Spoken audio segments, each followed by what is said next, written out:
नमस्कार और मेरे इस YouTube चैनल में आपका स्वागत है।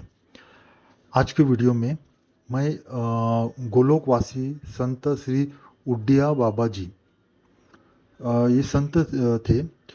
तो उनके मुख से जो कहानियाँ निकली है, उनके प्रत्यक्ष अनुभव, उनके जीवन में जो घटनाएं हुई है, क्योंकि वो राधा माधव के भक्त थे, श्री कृष्ण के। तो उनके जीवन में कैसे भगवान ने उन पर कृपानुभूति की है, ये कल्याण मासिक के इस वर्ष के यानी 2022 के कृपानुभूति अंक में दिया, उन्होंने अपने अनुभव बताए हैं, वो छाप के आया है। तो वह उसके मैं तीन जो प्रत्यक्ष उनके अनुभव हैं, मैं आप हमको पढ़ के सुनाऊंगा। तो ये कहानियाँ एक एक करके मैं बताऊंगा। इस वीडियो में मैं एक ही कहानी आपको बताऊंगा, या हो सके तो देखता हूँ, मैं टाइम अगर मिलता है तो तीनों एक ही वीडियो में मैं बताने की कोशिश करूंगा। तो मेरी आपसे नम्र विनती है कि अगर अभी तक आपने मेरा ये चैनल सब्सक्राइब नहीं किया है तो आप जल्दी से मेरा चैनल सब्सक्राइब कीजिए और बेल आइकन दबाना ना भूलिएगा। मैं आपका बहुत आभारी रहूँगा। और इस वीडियो को ज़्यादा से ज़्यादा लाइक और शेयर कीजिए, और दूसरों को भी ये कहानी सुनाइए या इस वीडियो को शेयर कीजिए, ताकि दूसरे भी इसको देख के उनके मन में भक्ति भाव भगवान के प्रति निर्माण हो जाए और आपको इससे पुण्य फल मिल जाए। तो कहानी शुरू करते हैं। ये शीर्षक इसका है कि प्रत्यक्ष कृपानुभूति की कुछ झलकियाँ जो गोलोकवासी संत श्री उड्डिया बाबा जी ने अपने जीवन में जो घटी थी वो बताई है। तो पहली जो कहानी है यानी सत्य घटना जो उनकी है, उसका शीर्षक है कि श्री राधा माधव युगल के उनको दर्शन कैसे हो गए। तो उनके ही शब्द में बताता हूँ मैं। एक रात की बात है, सूर्य अस्त हो गया था। चंद्रमा की चांदनी छटिक रही थी। जंगल में नहर के किनारे एक सुंदर बालक और बालिका मेरे पास आकर कहने लगे, बाबा, कहो तो हम रोटी ले आवे। मैंने कहा, इतनी रात में तुम कहाँ से रोटी लाओगे? उन्होंने कहा, हमारा गांव पास ही है। वे घूम घाम कर थोड़ी ही देर में रोटी ले आए। मैंने रोटी खाई और वही सो रहा। प्रातःकाल बहुत सवेरे मेरे उठने के पूर्व ही वे फिर आ गए और मुझसे बोले, बाबा, मट्ठा पियोगे?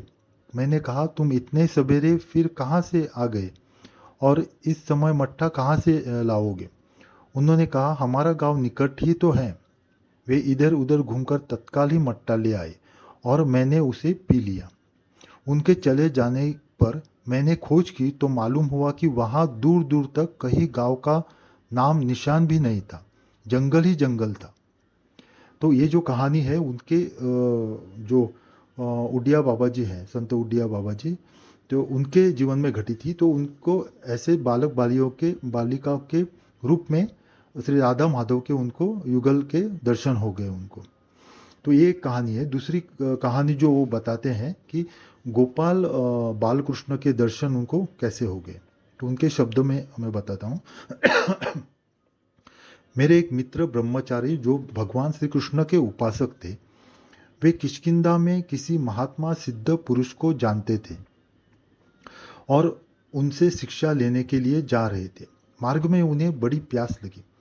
उनका कंठ सूख जाता था। लोटा डोर उनके पास थे, किंतु वे कुएं पर गए तो मालूम हुआ वह बहुत गहरा है।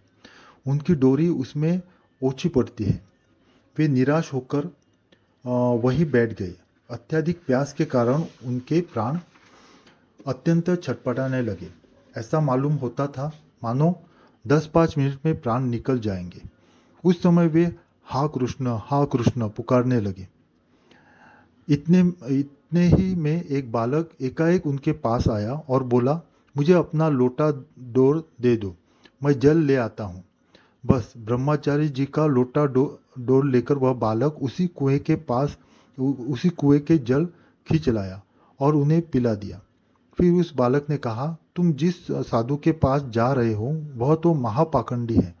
ब्रह्मचारी जी ने पूछा, तुम तो छोटे से बालक हो, तुम्हें उस साधु के पाखंड का क्या पता, और तुम कहाँ रहते हो? उसने डोर दिया, मैं यहाँ जंगल में गौ चराया करता हूँ और उस साधु को खूब जानता हूँ। इसके बाद जब ब्रह्मचारी जी सावधान हुए तो उन्होंने उस बालक को वहां नहीं देखा, और जब कुएं के पास जाकर लोटा फांसा तो उसका जल भी पहले के समान बहुत गहरा निकला।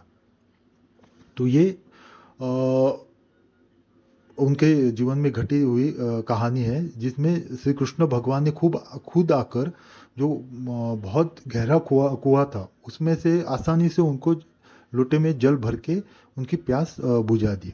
तो एक बहुत ही ऐसी भक्ति बढ़ाने वाली ऐसी कहानी है।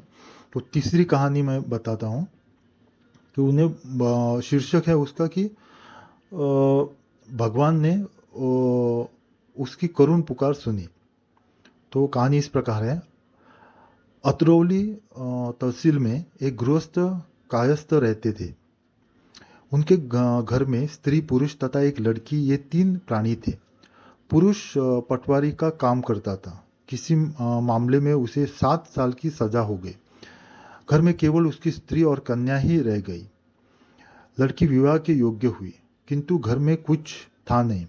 अतः उसके मामा ने विवाह का सारा भार अपने ऊपर ले लिया।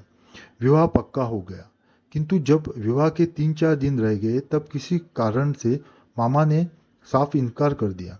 बारात आने वाली है, विवाह का दिन है, किंतु घर पर कुछ भी तैयारी नहीं है। बेचारी स्त्री अत्यंत दुखी होकर घर की एक कोठरी में जा पड़ी। पड़ोसी कायस्थों ने सोचा कि यदि बारात बिना सत्कार पाए वापस लौट गई तो हम सबकी बड़ी बदनामी होगी। यह विचार कर उन लोगों ने आपस में कुछ प्रबंध करके भट्टी खुदवाना आरंभ किया। सब लोग बैठे थे, भट्टी खुद रही थी। इतने में भट्टी की खुदाई में ही एक घड़ा निकला। लोगों का ध्यान दूसरी ओर था, अतः भट्टी खोदने वाले दोनों आदमियों ने मिलकर उसे उड़ाना चाहा। उनमें से एक आदमी उसे कपड़े में लपेटकर किसी बहाने बाहर जाने लगा। भट्टी खुदने की जल्दी थी, अतः लोगों ने कहा, भाई काम छोड़कर कहाँ जाते हो? वह कुछ बहाना बताकर आगे बढ़ा। लोगों को ऐसे समय उसका जाना बहुत बुरा लगा, अतः एक ने उठकर उसे रोका तो देखा उसके पास कपड़े में लिपटा हुआ एक घड़ा है। उसे निकलवाकर सबने देखा तो उसमें 500-700 रुपये निकले। देखते ही सब लोग बोल उठे, भाई यह तो इस लड़की के भाग्य से निकला है, तुम इसे कहाँ लिए जाते हो? बस सब ने जाकर लड़की की माँ को सूचना दी और उस रुपये से ही लड़की का विवाह संपन्न हुआ। इस प्रकार भगवान ने उसकी करुण पुकार सुन ली। तो ये भी एक बहुत ही ऐसी भक्ति बढ़ाने वाली कहानी है, जहाँ पे एक गरीब माँ को अपने लड़की की शादी करने के लिए भगवान की जो पुकार की थी उन्होंने वो सुन लिया और भगवान ने ही पैसों का इंतजाम किया। तो ऐसे ही अगर हम भक्ति करेंगे तो हम भक्त वत्सल भगवान जो है हमको किसी भी कठिनाई में ज़्यादा देर तक वो नहीं रख सकते, वो हमको उस कठिनाई से निकाल ही लेंगे। इसलिए ऐसे जो कहानियाँ होती है वो भक्ति बढ़ाने वाली कहानियाँ होती है, इसलिए दूसरों को भी आपको सुनाना चाहिए, क्योंकि इससे भगवान की भक्ति बढ़ती है और हमारा भी जो काम होता है वो भी हो जाता है। तो आज के लिए इतना ही।